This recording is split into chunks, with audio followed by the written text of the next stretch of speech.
Hello, and thanks for joining me here today for another episode of Porch Talk here in the great state of Oklahoma. Having a wonderful day here, beautiful morning. It was kind of a chilly start, got down to 47, which isn't bad compared to it wasn't long ago. We were down in the 30 or degree range, so 47 is a whole lot better. But I want to talk to you today about a little subject regarding the food shortages. This kind of be a food shortage update.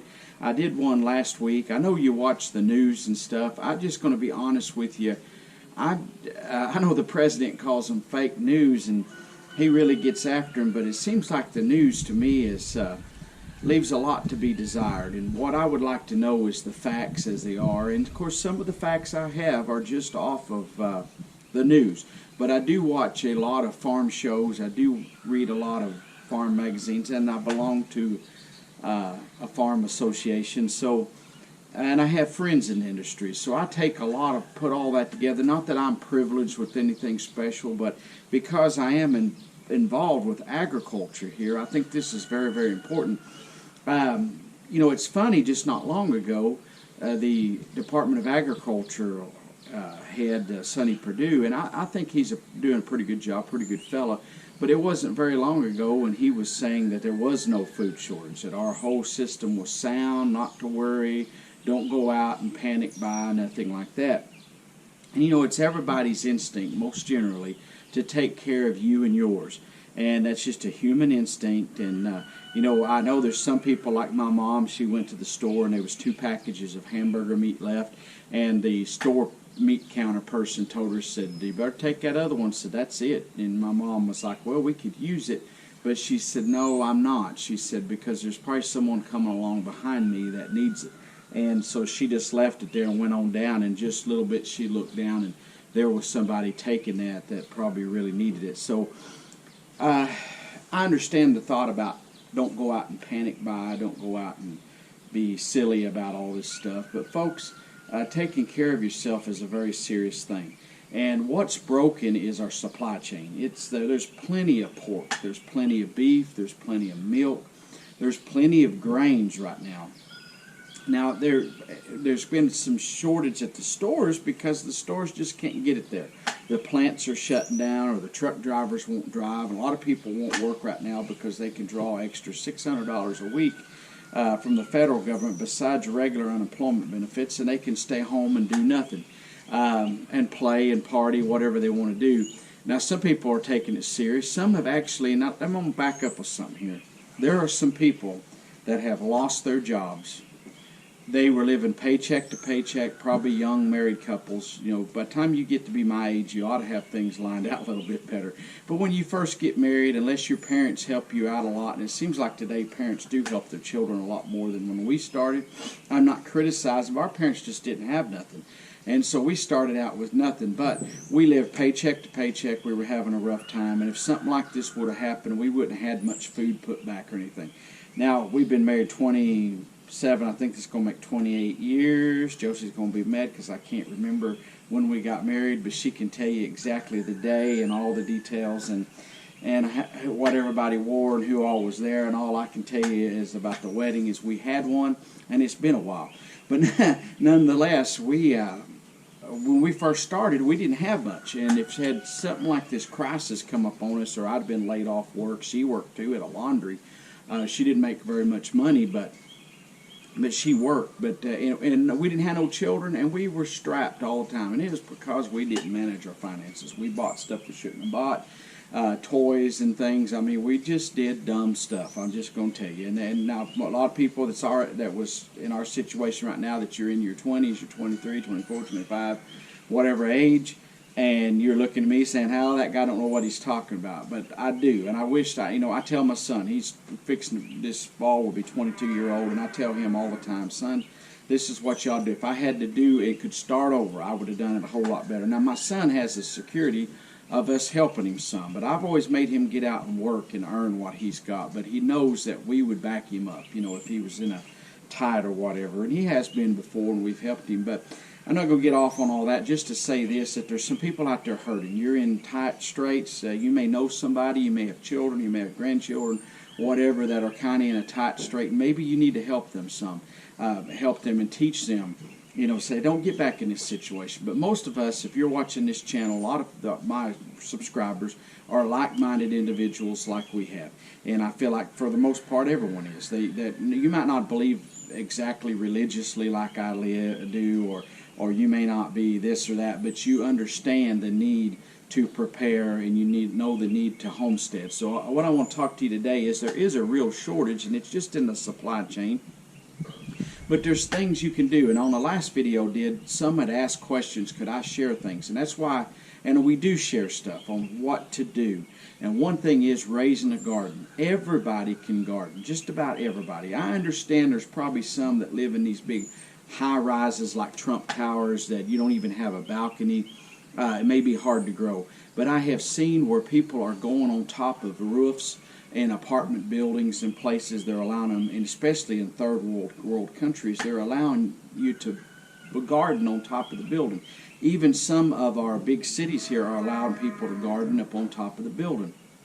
That would seem strange to me, to garden on top of a building. And I know from being a homesteader real out here, I think that's nuts. But you've got to do what you've got to do to raise as much food as you can and be on your own. Be independent of the supply chain. It's okay to use the supply network.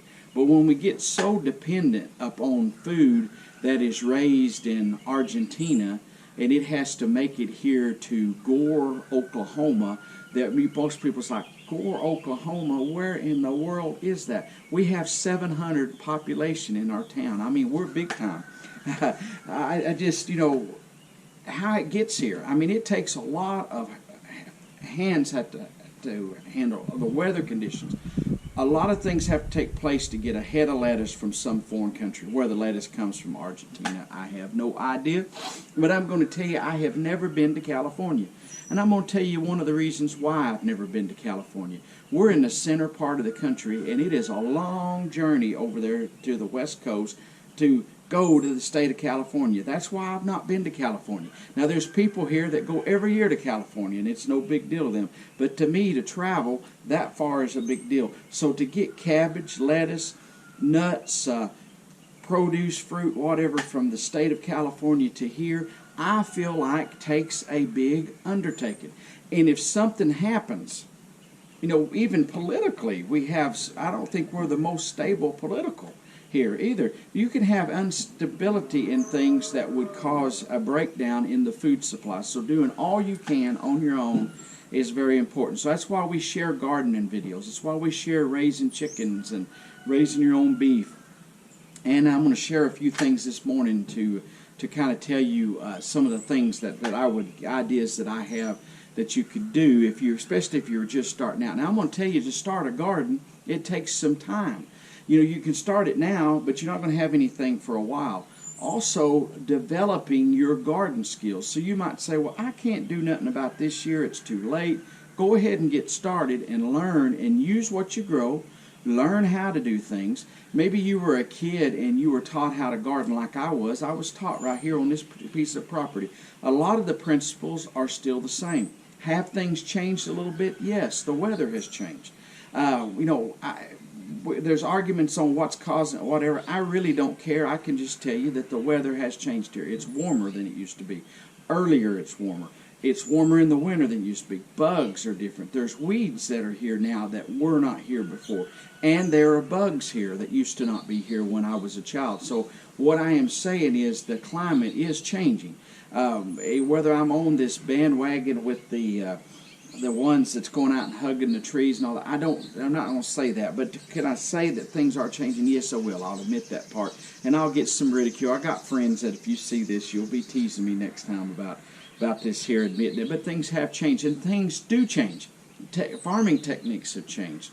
Whether weather, climate, or not, things do evolve and change.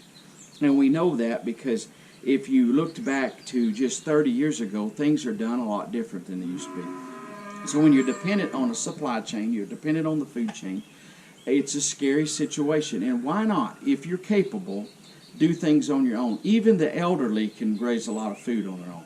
I have a relative that was involved in a hunting accident when he was in his teens. He's been in a wheelchair all of his life. He used to grow a big garden, and can and process food, and I mean, the guy knew what to do. And to cook, I mean, one of the best cooks, paralyzed from the waist down, would have to get around. If he got out of the wheelchair, he has to move around with his arms. He had the most muscly up arms, is because he had to lift his body around. He could go places. He'd go fishing. He would get in a boat and go fishing, get himself up in the boat. The guy, he could do stuff because he had a mind that he wanted to do. Now, he got older, and he claimed, well, he was too old to grow a garden. And the thing is, even in his old age, he didn't keep him from going. You see him in his car. He can load himself up in his car and travel, drive himself everywhere, go to the casinos on almost a nightly deal. That didn't slow him down. So it's like people kind of do what they want to do. And people can use all kinds of excuses, but if a guy that is paralyzed from the waist down, like he was, can learn to survive like he did, and even in his older age right now, he's still alive. He's getting pretty elderly. And I understand he probably don't use as much stuff as he used to, don't need it as bad. But if you stay active, I think is very, very important. And we have such a lazy society today that people have lost touch. And people have lost touch where their food comes from. A lot of people think their food comes from Walmart or from the grocery store. My, oh my, Walmart has the easy part. All they do is order it. It comes on a truck. They put it out in the store. They have the easy side. They make it sound like they got the rough end of the deal. The farmers, to me, got the rough end of the people that got their hands dirty. In fact, I've been in the garden a little bit earlier this morning. My hands are a little bit dirty here. But, you know, they never even, most of them probably don't even know how to plan anything that are in the executive order of the Walmart culture. Now, it's not just Walmart. Lowe's, Home Depot, all of them, you know, they got the easy side. So, but it is fun growing. And my wife asked me the other day, we were sitting on the back porch, and I'm living here where I was raised. And if you've watched my videos, you follow along with that. I'm not going to get into that today. But I told my wife, I said, you know, I'm here. She said, are you glad you're here? And I said, yes, I am. And she said, is this what you dream? Because I used to tell her that I would sit out here on some chicken coop pen thing we had out here, and I would just look around this place, and I dreamed of one of these days owning this place. I also dreamed of being married to a godly woman that would can and cook and do country things, homesteading values, I guess, and godly values. And I thought, there ain't a woman in this world left like that. And my wife is one of those. And I'm so thankful God led me to her. And He will do that in our lives. He will lead us to things. He will lead us through paths. Even though it's scary, if God's leading you, He'll lead you through it. And I feel like God's brought me this far. He's not going to fail me now. So I'm not panicking and scared. And I feel like this YouTubing that we've gotten into, people are surprised that I'm doing this because I've been kind of backward with the evolving with the times. But I felt leading to help folks. And that's what I'm trying to do here, is help and encourage folks that are like-minded individuals like we are. Or maybe folks that are kind of getting interested. You feel like aren't yearning. You know, I realize there's going to be some people plant gardens this year. They're going to do some things, and this will probably be it. Things will go back to sort of normal for a year or two maybe, and then we'll be right back into it. We don't know what the future holds. Would I have told you we would have been in this 12 months ago? Well, really, I have been preaching this for the last 15 years. I've been telling people there's a time coming. The Bible talks about it. If you're a Bible believer, you should have been prepared and ready. It's just plain and simple. But even if you're not a Bible believer, just the writing on the wall tells us that we are in that difficult times were ahead. You can't keep doing what we've done. You can't keep being like we've been. And the moral decline, any civilized nation, the Roman Empire, all of them, they all failed because of moral decline. And you can't say that we are not in a moral decline in our society as Americans. We are. But nonetheless, the handwriting was on the wall, and people should have been able to see it. But if you weren't, maybe some people just didn't have time, weren't prepared, maybe you've been thinking about it in the future, now is the time to start doing as much as you can on your own.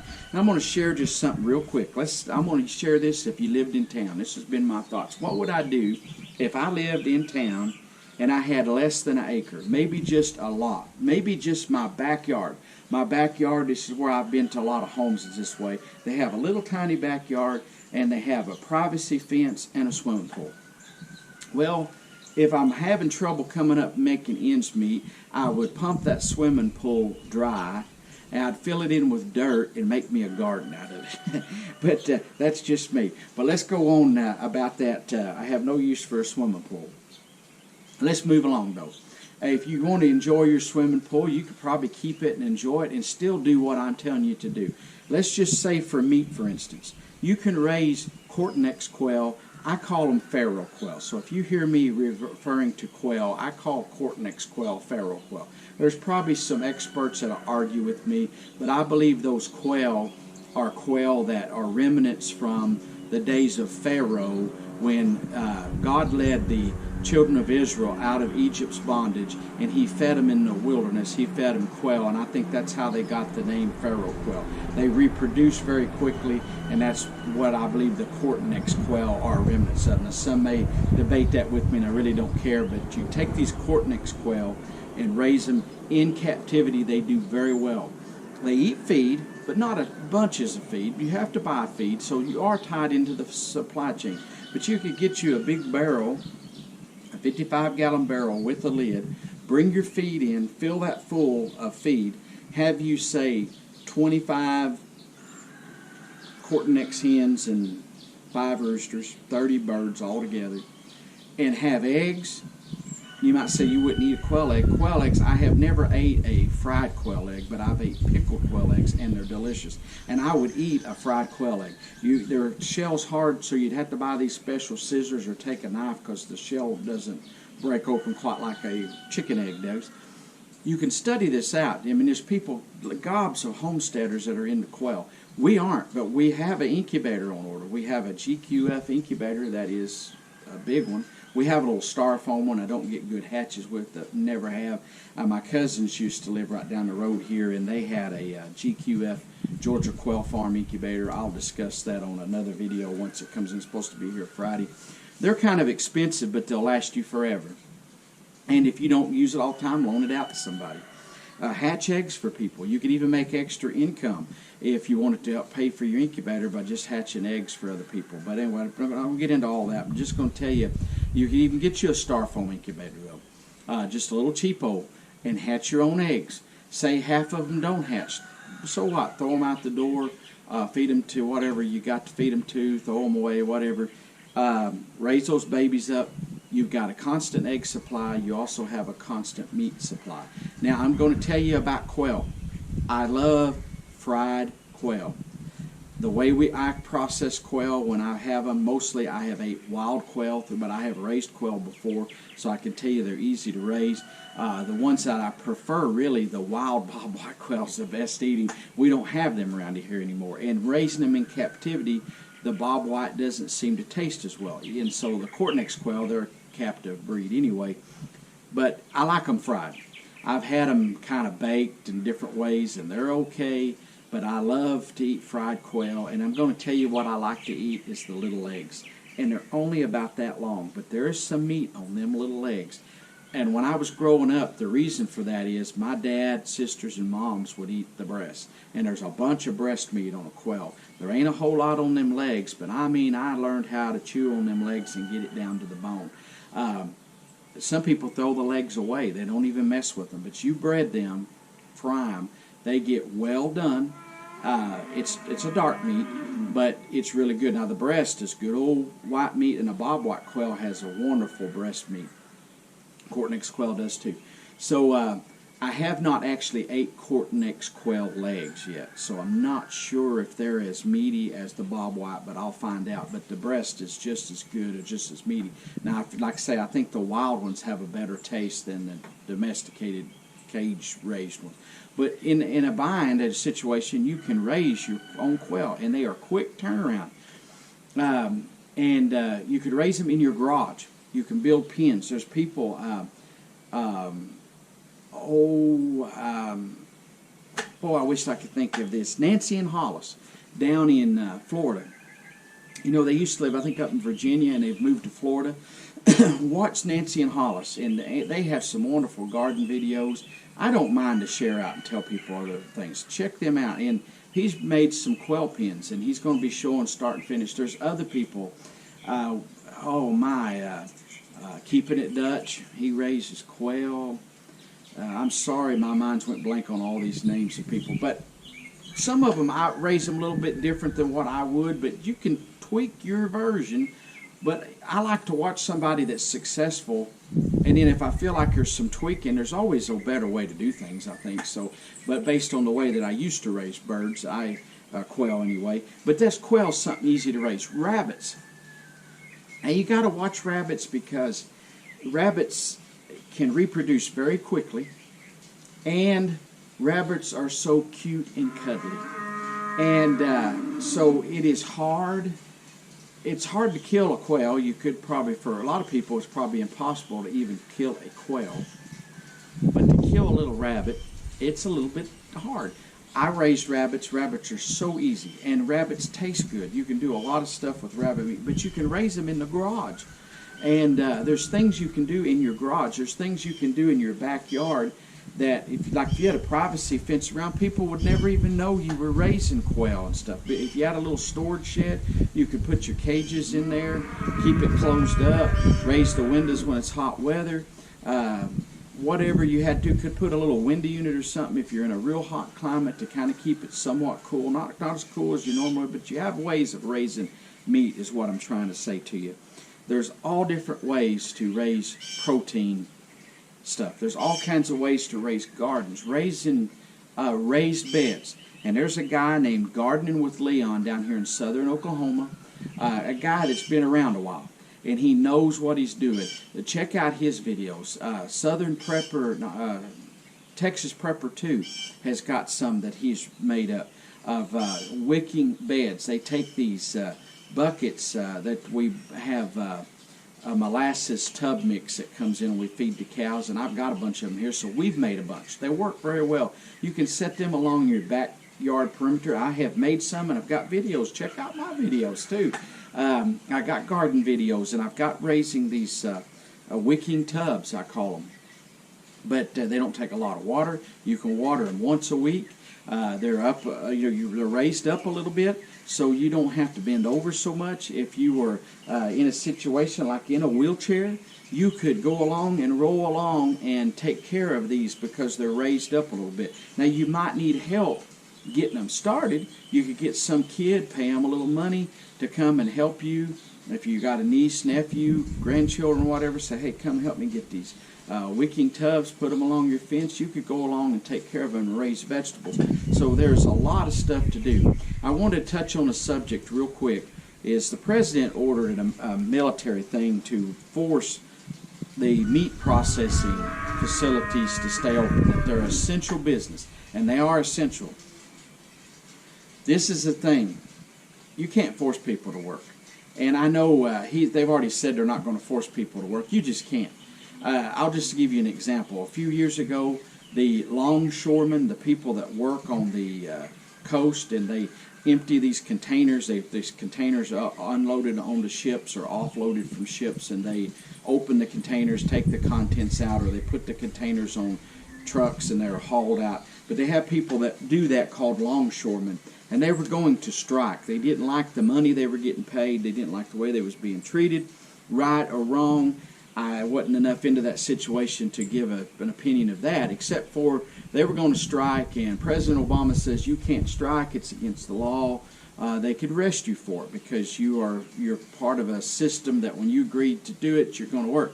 Well, I tell you what they did, they slowed down. Now, they may not admit it, but they slowed down. And for a while, if you had something coming from a foreign country, I would order parts for foreign-made appliances, and they would come from like South Korea or China or wherever, and it got to taking they had a backlog of getting this stuff in.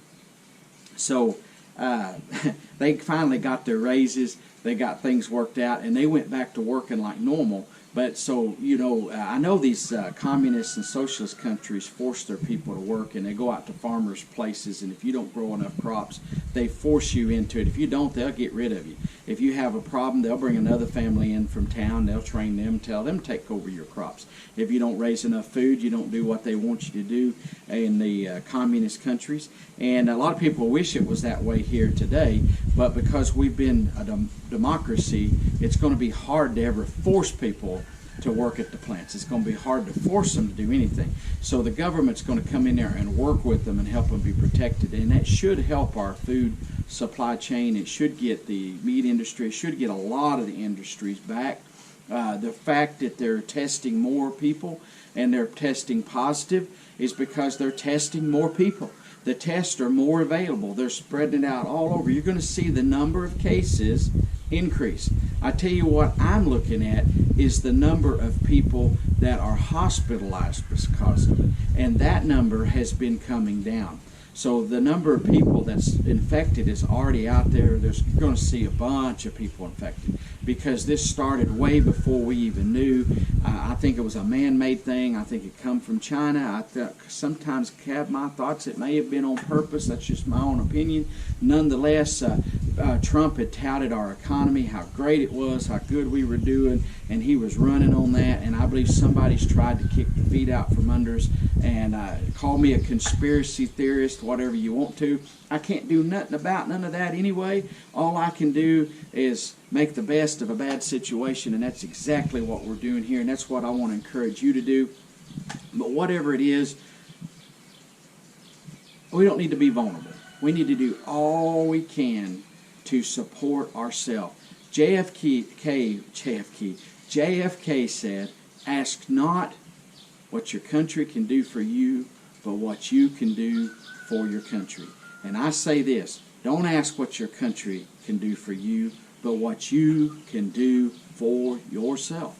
And helping your country out, there's nothing wrong with being patriotic also, and I'm very patriotic and willing to do that. But I don't want to wait for them. I want to take care of myself, and we have done that because for the last 15 or so years, we felt like a real strong urge that this is coming.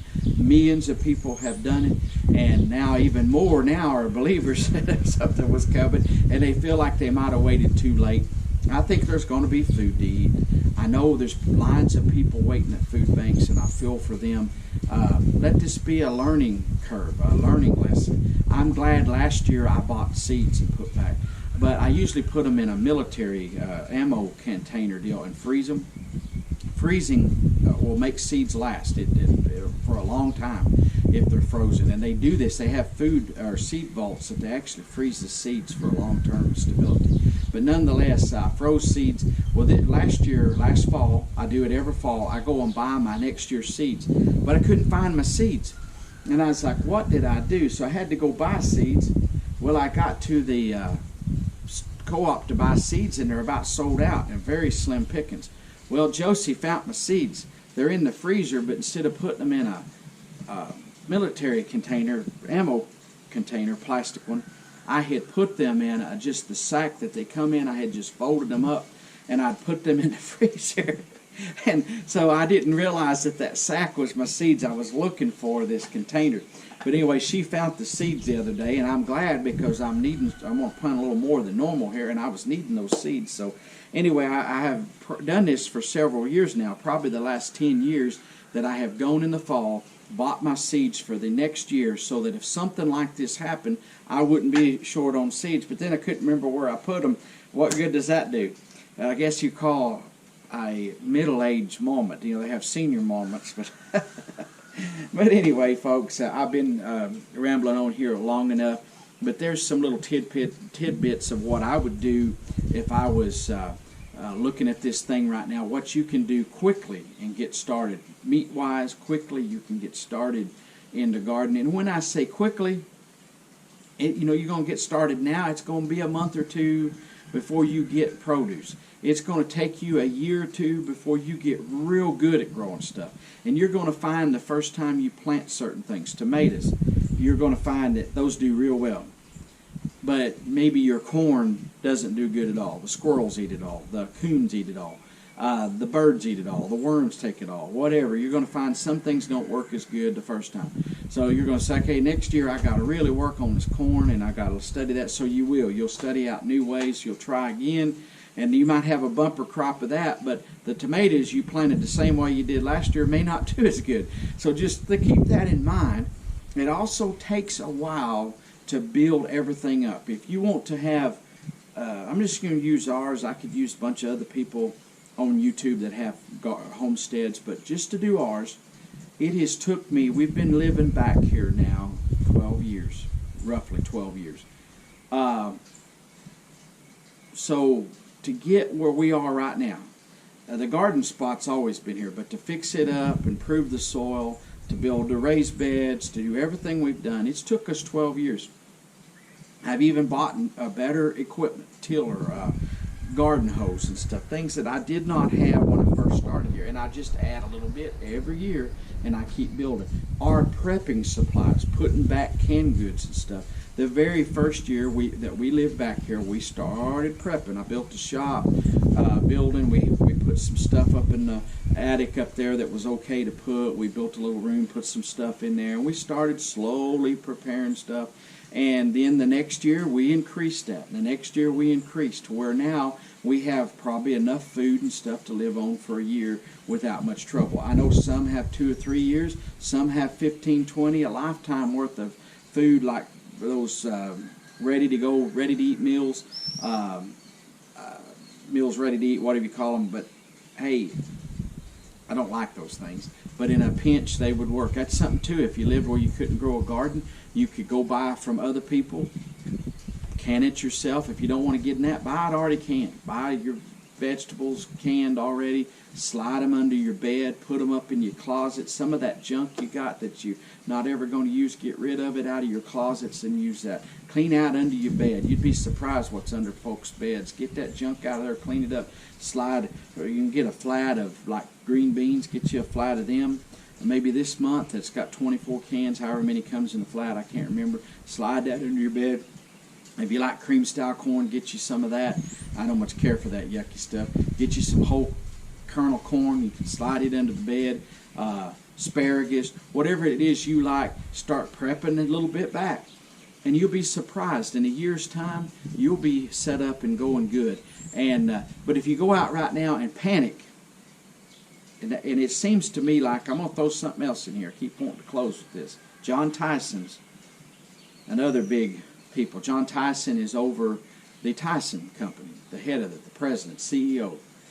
I've actually been in his home one time, a couple of times. I think he's probably a pretty good guy. But he's a businessman. But they went in and took out newspaper ads and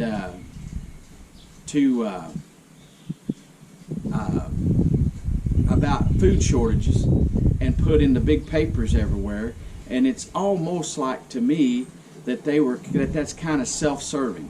You know, if there's going to be a big meat supply, he's got something, big meat shortage in the supply, he's got something to gain from it, because you're going to go tell everybody, hey, look here, there's going to be a big shortage, so you better invest in food companies. And I would say that would be a good investment into companies that process food and stuff, because they're making record profits.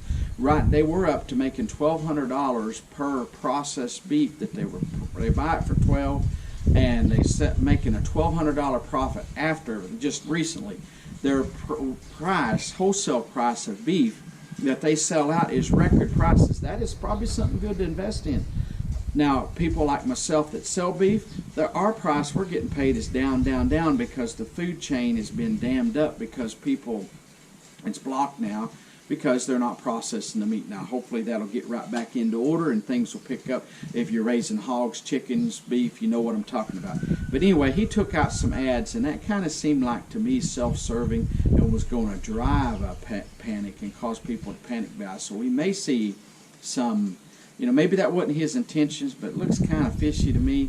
You know, if I owned a big company and he gets, used to get like when the stock split or doubled or whatever, he would get extra for his shares. Like he would get 3 for 1 instead of 2 for 1. There was programs, and I can't remember the exact details. So if your stock just takes off, you know, man, you're already making a bunch of money and you want to get really rich, well, go out and tell everybody saying, hey, man, all right, you're going to run out of food, and everyone's going to be like, well, that's the company to invest in. So just looks suspicious to me, I'm just saying.